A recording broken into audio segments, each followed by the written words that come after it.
낭독과 함께 성경 읽기 누가복음 제9장입니다. 오늘은 10월 22일 목요일입니다.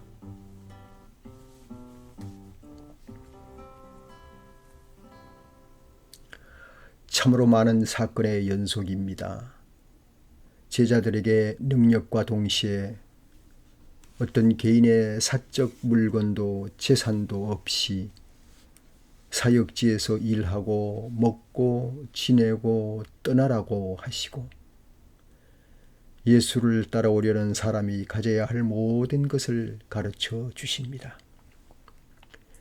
7장과 8장에 이어서 공생의 사역의 피크를 이루는 엄청난 기적의 역사 속에서 제자들은 큰 기대를 한 것으로 보여서 누가 큰 자이냐 다툼을 말할 때에 예수님은 고난과 죽음과 부활을 말씀하십니다. 누가 그것을 두려움 없이 받을 수 있었을까요?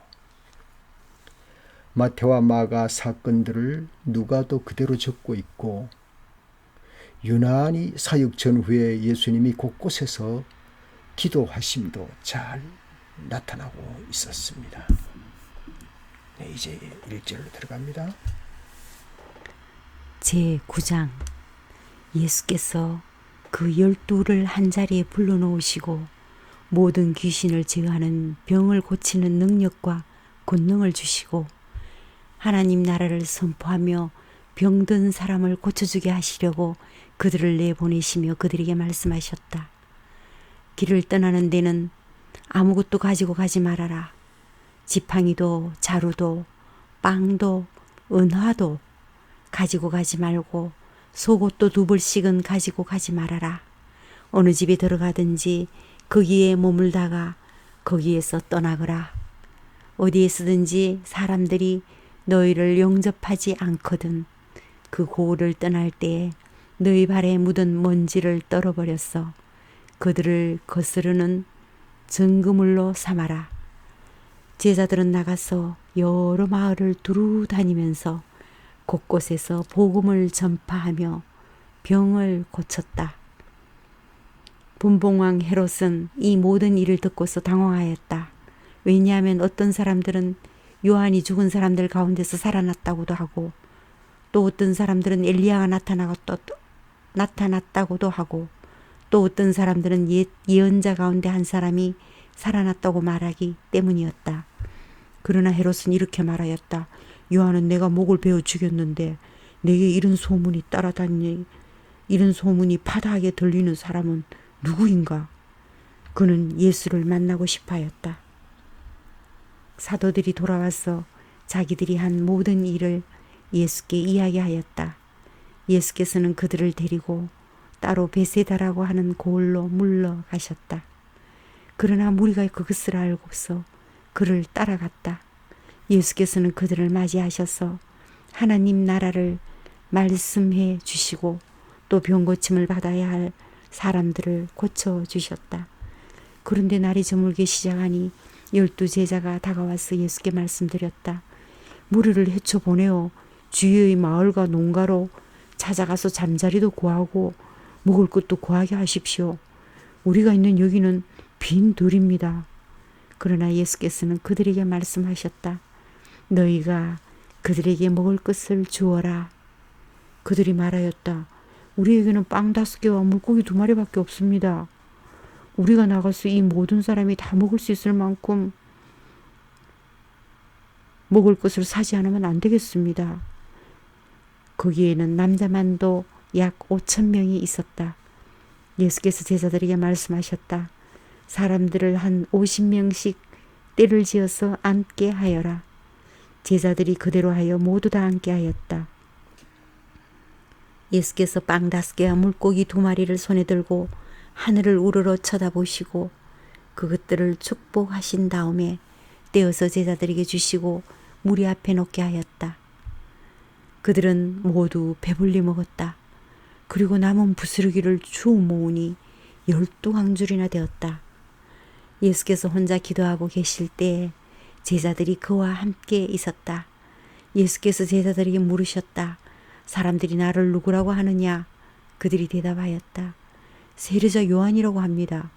그러나 엘리야라고 하는 사람도 있고 예언자 가운데 한 사람이 살아났다고 하는 사람들도 있습니다. 예수께서 그들에게 물으셨다. 그러면 너희는 나를 누구라 하느냐? 베드로가 대답하였다. 하나님의 그리스도이십니다. 그런데 예수께서는 그들에게 엄중히 경고하셔서 이것을 아무에게도 말하지 말라고 명하시고 말씀하셨다. 인자가 반드시 많은 고난을 받고 장로들과 대제사장들과 율법학자들에게 배척을 받아 죽임을 당하고 사흘 날에 살아나야 한다. 그리고 예수께서 모든 사람에게 말씀하셨다. 나를 따라오려는 사람은 자기를 부인하고 날마다 자기 십자가를 지고 나를 따라오느라. 누구든지 제 목숨을 구하려고 하는 사람은 잃을 것이요 누구든지 나를 위하여 제 목숨을 잃는 사람은 목숨을 구할 것이다. 사람이 온 세상을 얻고도 자기를 잃거나 빼앗기면 무슨 이득이 있겠느냐? 누구든지 나와 내 말을 부끄럽게 여기면 인자도 자기의 영광과 아버지와 거룩한 천사들의 영광에 쌓여올 때에 그 사람을 부끄럽게 여길 것이다. 내가 진정으로 너희에게 말한다. 여기에 서 있는 사람 가운데는 죽기 전에 하나님의 나라를 볼 사람들이 있다. 이 말씀을 하신 뒤에 8해쯤 되어서 예수께서는 베드로와 요한과 야고보를 데리고 기도하러 산에 올라가셨다. 예수께서 기도하고 계시는데 그 얼굴 모습이 변하고 그 옷이 눈부시게 휘어지고 빛이 났다. 그런데 갑자기 두 사람이 나타나 예수와 더불어 말을 하고 있었다. 그들은 모세와 엘리야였다. 그들은 영광에 쌓여 나타나서 예수께서 예루살렘에서 이루실 일, 곧 그의 떠나가심에 대하여 말하고 있었다. 베드로와 그 일행은 잠을 이기지 못해서 졸다가 깨어나서 예수의 영광을 보고 또 그와 함께 서 있는 그 두 사람을 보았다. 그 두 사람이 예수에게서 막 떠나가려고 할 때에 베드로가 예수께 말하였다. 선생님, 우리가 여기서 지내는 것이 좋겠습니다. 우리가 초막 셋을 지어서 하나는 선생님을, 하나는 모세를, 하나는 엘리야를 모시겠습니다. 베드로는 자기가 무슨 말을 하는지도 모르고 그렇게 말하였다. 그가 이렇게 말하고 있는데 구름이 일어나서 그 세 사람을 휩쌌다.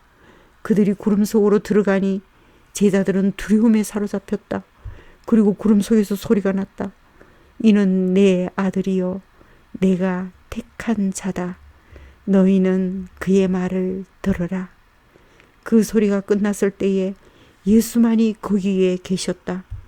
제자들은 입을 다물고 그들이 본 것을 얼마 동안 아무에게도 알리지 않았다. 다음 날 그들이 산에서 내려오니 큰 무리가 예수를 맞이하였다. 그런데 무리 가운데 한 사람이 소리를 크게 내서 말하였다. 선생님, 내 아들을 보아주십시오. 내 아이는 외아들입니다. 귀신이 이 아이를 사로잡으면 그 아이가 갑자기 소리를 지릅니다. 또 귀신은 아이의 경련을 일으키고 입에 거품을 물게 합니다. 그리고 아이를 상하게 하면서 좀처럼 떠나지 않습니다. 그래서 선생님의 제자들에게 귀신을 내쫓아달라고 청하였으나 그들은 해내지를 못했습니다. 예수께서 대답하셨다. 아, 믿음이 없고 비뚤어진 세대여, 내가 언제까지 너희와 함께 있어야 하며 너희를 참아주어야 하겠느냐. 내 아들을 이리로 데려오너라. 아이가 예수께로 오는 도중에도 귀신이 그 아이를 거꾸로 때리고 경련을 일으키게 하였다. 예수께서는 그 악한 귀신을 꾸짖으시고 아이를 낫게 하셔서 그 아버지에게 돌려주셨다. 사람들은 모두 하나님의 위대한 능력을 보고 놀랐다. 사람들이 모두 예수께서 하신 모든 일을 보고 놀라서 감탄하고 있을 때에 예수께서 제자들에게 말씀하셨다. 너희는 이 말을 귀담아 들으라. 인자는 사람들의 손에 넘어갈 것이다. 그러나 제자들은 이 말씀을 깨닫지 못하였다. 그들이 그 말씀을 이해하지 못하도록 그 뜻이 숨겨져 있었다. 또한 그들은 그 말씀에 관하여 그에게 묻기조차 두려워하였다. 제자들 사이에서는 자기들 가운데서 누가 가장 큰 사람이냐 하는 문제로 다툼이 일어났다. 예수께서 그들 마음속에 생각을 아시고 어린이 하나를 데려다가 곁에 세우시고 그들에게 말씀하셨다. 누구든지 내 이름으로 이 어린이를 영접하면 나를 영접하는 것이요, 누구든지 나를 영접하면 나를 보내신 분을 영접하는 것이다. 너희 가운데에서 가장 작은 사람이 큰 사람이다. 요한이 대답하였다. 선생님, 어떤 사람이 선생님의 이름으로 귀신을 내쫓는 것을 우리가 보았습니다. 그런데 그 사람은 우리를 따르는 사람이 아니므로 우리는 그가 그런 일을 하지 못하게 막았습니다. 그러나 예수께서는 그에게 말씀하셨다. 막지 말아라. 너희를 반대하지 않는 사람은 너희를 지지하는 사람이다. 예수께서 하늘에 올라가실 날이 다 되었다. 그래서 예수께서는 예루살렘에 가시기로 마음을 굳히시고 심부름꾼들을 앞서 보내셨다. 그들이 길을 떠나서 예수를 모실 준비를 하려고 사마리아 사람의 한 마을에 들어갔다. 그러나 그 마을 사람들은 예수가 예루살렘으로 가시는 도중이므로 예수를 맞아들이지 않았다. 그래서 제자인 야고보와 요한이 이것을 보고 말하였다. 주님, 하늘에서 불이 내려와 그들을 태워버리라고 우리가 명령하면 어떻겠습니까? 예수께서 돌아서서 그들을 꾸짖으셨다. 그리고 그들은 다른 마을로 갔다. 그들이 길을 가고 있는데 어떤 사람이 예수께 말하였다. 나는 선생님이 가시는 곳이면 어디든지 따라가겠습니다.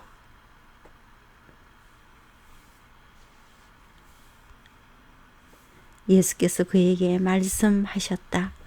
여우도 굴이 있고 하늘을 나는 새도 보금자리가 있으나 인자는 머리 둘 곳이 없다. 또 예수께서 다른 사람에게 나를 따라오너라 하고 말씀하셨다. 그러나 그 사람이 말하였다. 주님, 내가 먼저 가서 아버지의 장례를 치르도록 허락하여 주십시오. 그러나 예수께서는 그에게 말씀하셨다. 죽은 사람들을 장사하는 일은 죽은 사람들에게 맡겨두고 너는 가서 하나님 나라를 전파하여라. 또 다른 사람이 말하였다. 주님, 제가 주님을 따라가겠습니다. 그러나 먼저 집안 식구들에게 작별 인사를 하게 해주십시오. 예수께서는 그에게 말씀하셨다. 누구든지 손에 쟁기를 잡고 뒤를 돌아보는 사람은 하나님 나라에 합당하지 않다.